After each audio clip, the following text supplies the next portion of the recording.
Jagan fan అంటే వైసీపీకి చాలా హార్డ్ కోర్గా ఉన్నటువంటి వ్యక్తి మన కేఎస్ ప్రసాద్కి ఫోన్ చేశాడు. సరే గతంలో కూడా ఒక 2-3 టైమ్స్ అలాగే ఫోన్ కాల్స్ వచ్చాయంట. సరే ఈరోజు కూడా ఫోన్ ఎత్తి అతనితో మనోడు మాట్లాడుతున్నాడు.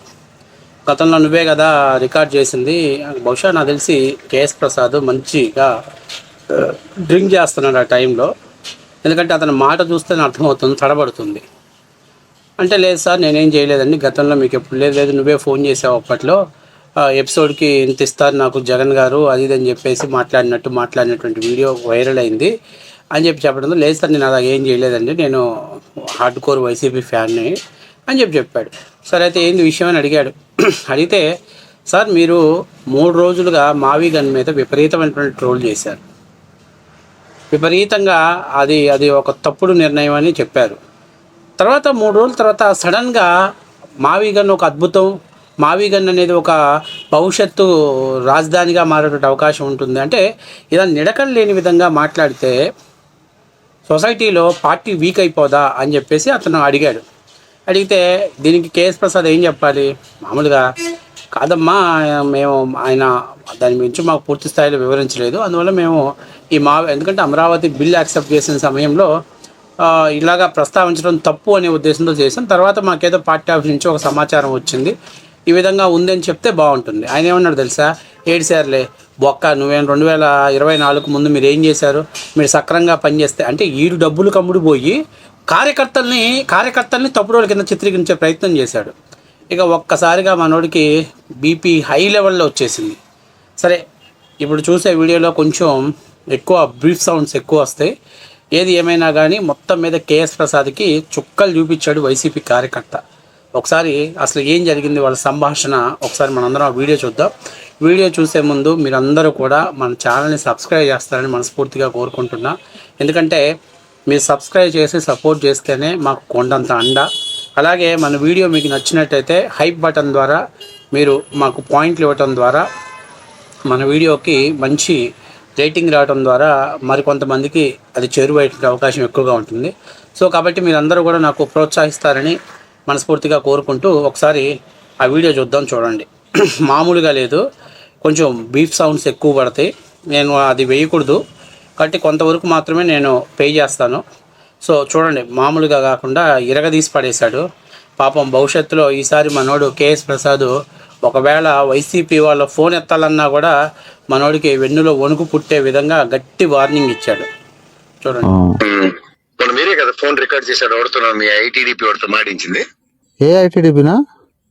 ఐటీడీపీ కాదు, ఈ వైఎస్ఆర్టీపీ ఐటీవీ ఫోన్ చేసి నాది వీడియో పెట్టాడు, వీడియో నడుస్తుంది, మీరేనా కాదా?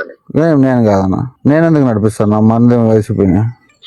అది వైసీపీలే, ప్రసాద్ గడికి మందుకు డబ్బులు ఇస్తేనే కానీ పేమెంట్ రాదన్నట్టుకుంది, ముడిపోయాడని ఏదో మాట్లాడాడు. మరి కాదన్నా, మీరు ఒక స్టాండ్ తీసుకోవాలి కదన్నా. మావిగాని మీద 3 రోజులు అట్లా చేస్తారు, మళ్ళా రాత్రి సాక్షిలో పోయి మావిగాని కడుపు అన్నం తిన్న కట్టడం కాదంటారు. ఏదన్నా ఒక స్టాండ్ తో మాట్లాడాలి పార్టీ మీరు కూడా. సర్లే, నాకేం చేయాలి తెలుసు కదా, మీ సంగతి మీరు చూడండి.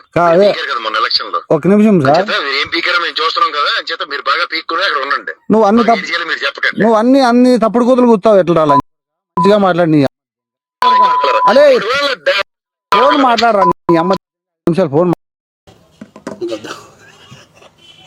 సెన్సార్ ప్రాబ్లం అయింది, దయచేసి అంతకంటే ఎక్కువ మనం చూపించకూడదు, ఎందుకంటే పచ్చి బూతులు తిట్టాడు ఇక్కడ. వాస్తవానికి నిజంగానే జగన్మోహన్ రెడ్డి గారు మావి గన్ అనేది ఒక తప్పుడు ప్రచారాన్ని తీసుకొచ్చాడు అనేది 100% నిజం. సో కేఎస్ ప్రసాద్ కావచ్చు, లేకపోతే జర్నలిస్ట్ సాయి కావచ్చు, చాలామంది ఆడు ఆ పాషా గాడి వీళ్ళందరూ కూడా దాన్ని వ్యతిరేకించారు. జగన్మోహన్ రెడ్డి ఏంటి పిచ్చి నిర్ణయం తీసుకున్నాం అని. కానీ తర్వాత వీళ్ళందరికీ పేమెంట్ అప్పచెప్పేసి మీరు దీన్ని మార్చేసేయండి, దీని మీద మీరు ఇది కూడా వాళ్ళ యొక్క అంటే జగన్మోహన్ రెడ్డి యొక్క పొలిటికల్ ఎత్తులో ఇది ఒక భాగం. జగన్మోహన్ రెడ్డి పొలిటికల్ ఎత్తులు ఎలా ఉంటాయి అంటే ఇదంతా కూడా ఒక స్క్రిప్ట్ ప్రకారంగా నడుస్తుంది. మొదట వీళ్ళందరూ వ్యతిరేకిస్తారు, తర్వాత వీళ్ళే దాని మీద ఫోర్స్ చేస్తారు.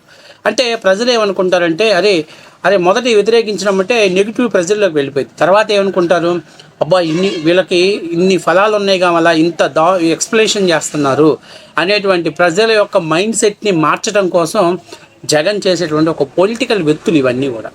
వాస్తవానికి మొదటి 3 రోజులు మనోడు సాక్షి ఛానల్లో అన్ని ఛానల్స్లోకి వెళ్ళి విపరీతంగా అరే ఎవర్రా అది రాసినోడు, ఆ మావిగన్నని రాసినోడు ఎవర్రా, ఆడి మీద చర్యలు తీసుకోవాలి, ఆడి కనీసం వైసీపీ కోర్ట్ లాగా ఉన్నాడు, వాడు సజ్జల రామకృష్ణ ఒక ఇండైరెక్ట్గా సజ్జల రామకృష్ణారెడ్డిని కూడా ట్యాగ్ చేసి భయంకరంగా తిట్టేశాడు. తర్వాత మాట మార్చేశాడు. తర్వాత 3 రోజుల తర్వాత సాక్షిలోకి వెళ్ళిపోయి మావిగన్ అనేది ఒక అద్భుతమైనటువంటి రాజధాని అంటే అప్పటికే ప్రజల్లో దాని మీద ఒక డ్యామేజ్ అనేది ఏర్పడింది. కానీ వీళ్ళు మళ్ళీ ఆ డ్యామేజ్ని ప్యాచ్ వర్క్ చేసేటువంటి పనిలో పెట్టారు. వాస్తవానికి ఈ కేఎస్ ప్రసాద్ గారు అయితే అసలు ఆ స్క్రిప్ట్ రాసినోడికి దన్నవర నాయన, ఇంకా మన వల్ల కాదు, జగన్మోహన్ రెడ్డిని మనం ప్రొటెక్ట్ చేయలేము, కాపాడలేము అని ఓవర్ బిల్డప్ ఇచ్చేశాడు. పాపం అందరూ అది చాలా బరస్ట్ అయిపోయింది పార్టీకి, వైసీపీ పార్టీకి. మళ్ళీ తర్వాత 3 days తర్వాత ఈడే మళ్ళీ మావిగన్ ఒక అద్భుతం, మావిగన్ అర్థం చేసుకుంటే బ్రహ్మాండమైనటువంటి పదాలు వస్తాయి అంటే ఇవన్నీ ఏంటి? ప్రజల్ని కన్ఫ్యూజ్ చేయటం, వైసీపీ కార్యకర్తలను కన్ఫ్యూజ్ చేయటం, పార్టీకి ఏదో మైలేజ్ వస్తుంది అనుకుంటున్నారు. కానీ వాస్తవానికి మొదట జరిగిందే డ్యామేజ్, దాన్ని మళ్ళీ కంట్రోల్ చేయడం ఎవరోలా కాదు. కాబట్టి ఇలా డబ్బులు తీసుకొని ఎలా చెప్పమంటే అలా వాగే వాళ్ళకి ఖచ్చితంగా ఇలాంటి వైసీపీ నిజమైనటువంటి కార్యకర్తలకి, ఎందుకంటే నిజమైనటువంటి కార్యకర్తలు ఈరోజు జగన్మోహన్ రెడ్డి 3 రాజధానులు అనేటువంటి బిల్లు పోయింది, ఇక ఈ మావిగన్ అనే తెరపైకి ఎత్తంగానే అప్పుడు వాళ్ళు కూడా రియలైజ్ అయిపోయాడు, అరే ఇవన్నీ పనికిరావురా, ఆంధ్ర రాష్ట్రానికి ఒక రాజధాని ఉండాలి, అది చంద్రబాబు నాయుడు తప్పో ఒప్పో చేసిన రాజధాని అమరావతి, దాని మీద కంటిన్యూ అయితే జగన్మోహన్ రెడ్డి గారికి లైఫ్ ఉంటుంది. ఇప్పుడు జగన్మోహన్ రెడ్డి అయినా ప్రెస్ మీట్ పెట్టేసి ఏం మాట్లాడాలి? ఓకే మీరు బిల్లు మేమేదో 3 రాజధానుల కాన్సెప్ట్ అని వెళ్ళాం, ప్రజలు మమ్మల్ని రిజెక్ట్ చేసేశారు, కాబట్టి మీరు అమరావతిని డెవలప్మెంట్ చేయండి, అమరావతితో పాటు విజయవాడని గుంటూరుని కలిపి ఒక పెద్ద క్యాపిటల్గా తయారు చేసి అట్లాగే మచిలీపట్నం వరకు ఒక ఇండస్ట్రియల్ క్యాడర్ని ఏర్పాటు చేసినట్లయితే అది రాజధానితోటి పాటు మిళితమై ఉంటుంది అని చెప్పడంలో అతని రాజకీయ చాణక్యం, అతని రాజకీయ చతురత బయటపడింది. అంతేగాని మచిలీపట్నం నుంచి మా తీసుకోండి, విజయవాడ నుంచి విఐ తీసుకోండి, గుంటూరు నుంచి గన్ తీసుకోండి, మావి గన్ తీసుకోండి అని అది కూడా చాలా వెట్టకారంగా. ఎందుకంటే ఇంత వెటకారంగా మాట్లాడటం, ఒక రాష్ట్ర ముఖ్యమంత్రిగా పనిచేసినటువంటి వ్యక్తి, 40% ఓట్ షేరింగ్ ఉన్నటువంటి వ్యక్తి అంత వెటకారంగా సమాధానం చెప్తాడా? అంత వెటకారంగా రాజధాని అవ్వదు, జరగదు, అయిపోయే పని కాదు, 3,60,000 కోట్లు ఖర్చు అవుద్ది. ఎంత రిడిక్యులస్గా మాట్లాడుతున్నాడంటే జగన్మోహన్ రెడ్డి నాకు ఇష్టం లేదు దాని మీద, నా స్టాండ్ ఇంతే అంతట్టు మాట్లాడుతున్నారు. మరి ఇలాంటి బ్రోకర్లు అయినా కనీసం సరి చేయాలిగా. మొదట 3 రోజులు మీరు మాట్లాడిన మాటలకు దానికి కట్టుబడి ఉండాలిగా. మళ్ళీ సడన్గా మావిగన్ ఒక అద్భుతం, వీడికి పేమెంట్ ఇస్తే చాలు ఈ బ్రోకర్ గాడికి. అందుకే వీడి క్యారెక్టర్ని చంపుకొని బతుకుతున్నాడు. అందుకే వైసీపీ వాళ్ళ కార్యకర్తకు కూడా బాగా కాలిపోయింది వీడి మీద.